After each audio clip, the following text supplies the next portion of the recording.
जय श्री राम। मैं पंडित सुनील शास्त्री। आज हम ज्योतिष शास्त्र के आधार पर जो 12 राशियां और 12 लग्न होते हैं उसके बारे में चर्चा करेंगे। देखिए, 12 राशियां होती हैं, वही 12 लग्न में बनती हैं, वो 12 ही है। तो जो जन्म लग्न होती है उससे हमारी बॉडी का रूप बनता है, और जन्म नक्षत्र के आधार पर, नक्षत्र के चरण में जो अक्षर आता है उसके आधार पर हमारी राशि का नाम बनता है, अक्षर बनता है, अक्षर के आधार पर राशि बनती है।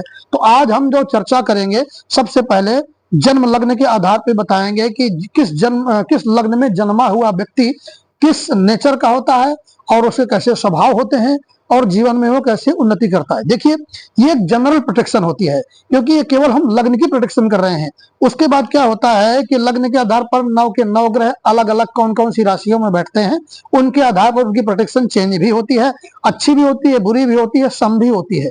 इस तरह से आज हम केवल लग्न की प्रोटेक्शन करेंगे, ये जनरल प्रोटेक्शन कही जाती है। सबसे पहले लग्न आती है मेष लग्न। मेष लग्न में जो व्यक्ति जन्म लेता है उसके विषय में बताएंगे। मेष लग्न का जो स्वामी है वो है मंगल, और मेष लग्न का जो मंगल जो है 2 स्थानों के स्वामी इसमें बनेंगे। पहला तो लग्न अर्थात आपके बॉडी के, और दूसरा आपके अष्टम अर्थात आयु के। तो अब इसमें निर्भर करता है कि मेष लग्न के जो स्वामी हैं आपके मंगल, वो कहाँ बैठे हैं, उसके आधार पर जनरली हम अब मेष लग्न पर ये प्रदर्शन करते हैं। तो देखिए, मेष लग्न में क्या होता है, मेष को मेन रूप से मछली अर्थात मत्स्य कहा गया है, और मेष लग्न वाले जो है जिनका स्वामी मंगल है, मंगल सबसे गर्म, सूर्य से भी गर्म ग्रह कहलाते हैं। मंगल ग्रहों में सेनापति हैं। मंगल एक रिजर्व ग्रह है। मेष लग्न वाले व्यक्ति जो होते हैं वो अत्यंत धनी न हो बट एडमिनिस्ट्रेशन चलाते हैं और अपना सेनापतित्व प्रतिनिधित्व करते हैं। प्रतिनिधित्व का मतलब डायरेक्शन देने वाले होते हैं, और थोड़ा सा गर्म स्वभाव के होते हैं, जिद्दी होते हैं, जो मन में ठान लेते हैं करते हैं, अनुशासन करने वाले होते हैं, शासन करने वाले होते हैं। उनके पास धन कम होता है पर शासन सत्ता का जो रौब होता है वो ज्यादा होता है। मेष लग्न वाले थोड़ा जिद्दी स्वभाव के होते हैं। जिद्दी स्वभाव के साथ साथ ऐसे लोग जो है किसी भी कार्य को बिना सोचे समझे कर बैठते हैं, बाद में चाहे पश्चाताप करे। आतुरता बहुत होती है, बहुत जल्दी जल्दी किसी काम को पूरा करना चाहते हैं, और जल्दी जल्दी के चक्कर में कुछ काम बिगड़ भी जाते हैं। ऐसे लोग किसी का अधीनस्थ काम बिल्कुल नहीं करते हैं, चाहे अपना काम खुद का बिगड़ जाए पर करते वही है जो उनको करना है। अर्थात मेष लग्न में जन्म लेने वाला व्यक्ति जो होता है वो किसी के अधीनस्थ काम नहीं करता है। दूसरी बात यह है, मेष लग्न का जन्म लेने वाला व्यक्ति अपने जीवन में निर्णय इत्यादि बहुत करता है और उद्दंड भी होता है। मेष लग्न में जन्म लेने वाला व्यक्ति विवादों में बहुत होता है और विवादों में विजय भी हासिल करता है। ऐसी बात नहीं, विवादों में विजय भी हासिल करता है। मेष लग्न में जो जन्म लेता है उसका अगर शुक्र अच्छा हो तो अत्यंत धनी होता है और कुटुंब का पालन करने वाला है, परंतु अगर वही शुक्र नीच का हो जाए तो वो अपने व्यक्ति परिवार से एकदम अलग थलग रहने वाला और जो मन में ठान ले वही करने वाला होता है। मेष लग्न वाले का अगर बुध अच्छा हो या बुध उसके अपने स्वराशि में बैठा हो तो वह दिल का अच्छा होता है, परंतु वही स्थान अगर गलत जगह पे पहुंच जाए तो ऐसे लोग बड़े स्वार्थी, बड़े सेल्फिश, बड़े मतलब परस्त, जो मन में आता है वही करते हैं। तो इस तरह से मेष लग्न में अगर चंद्रमा अच्छा हो तो आलीशान प्रॉपर्टी का मालिक बनता है, और ऐसे लोग बहुत ही अच्छे सुंदर स्थान में रहते हैं, माँ के परम भक्त होते हैं, माता भूमि जायदाद से सुसज्जित होते हैं, अत्यंत धनी होते हैं। दूसरी बात, मेष लग्न में का जो स्वामी है, मेष लग्न में अगर सूर्य बहुत अच्छे स्थान में बैठा है अगर, और या सूर्य अपने अच्छी स्थिति में बैठा है तो ऐसे लोग अत्यंत विद्वान होते हैं और सिविल सर्विसेज, आईपीएस, आईएएस, जज इत्यादि बनने का योग पाते हैं। नहीं होगा तो किसी बड़ी कंपनी के मैनेजिंग डायरेक्टर बनना हो, सीएमडी बनना, ऐसी स्थितियां बन सकती है, परंतु यह निर्भर करता है उसके पंचम अर्थात सूर्य के आधार पे।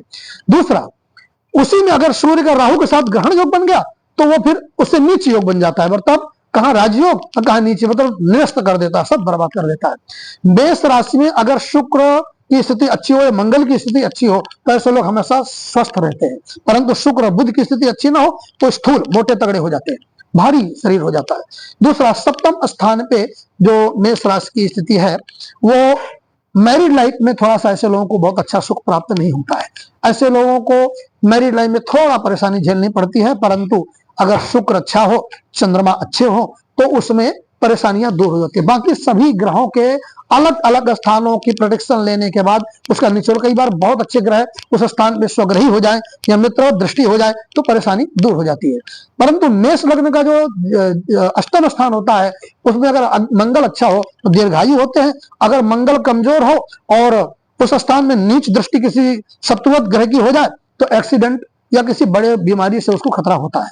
लेकिन उसमें भी घबराने की कोई बात नहीं, इनके बड़े आराम से उपाय हो जाते हैं। भाग्य स्थान आपका देखते हैं, मेष लग्न में अगर गुरु बहुत अच्छा हो तो ऐसे लोग धार्मिक होते हैं, धार्मिक विद्याओं के अच्छे ज्ञाता होते हैं।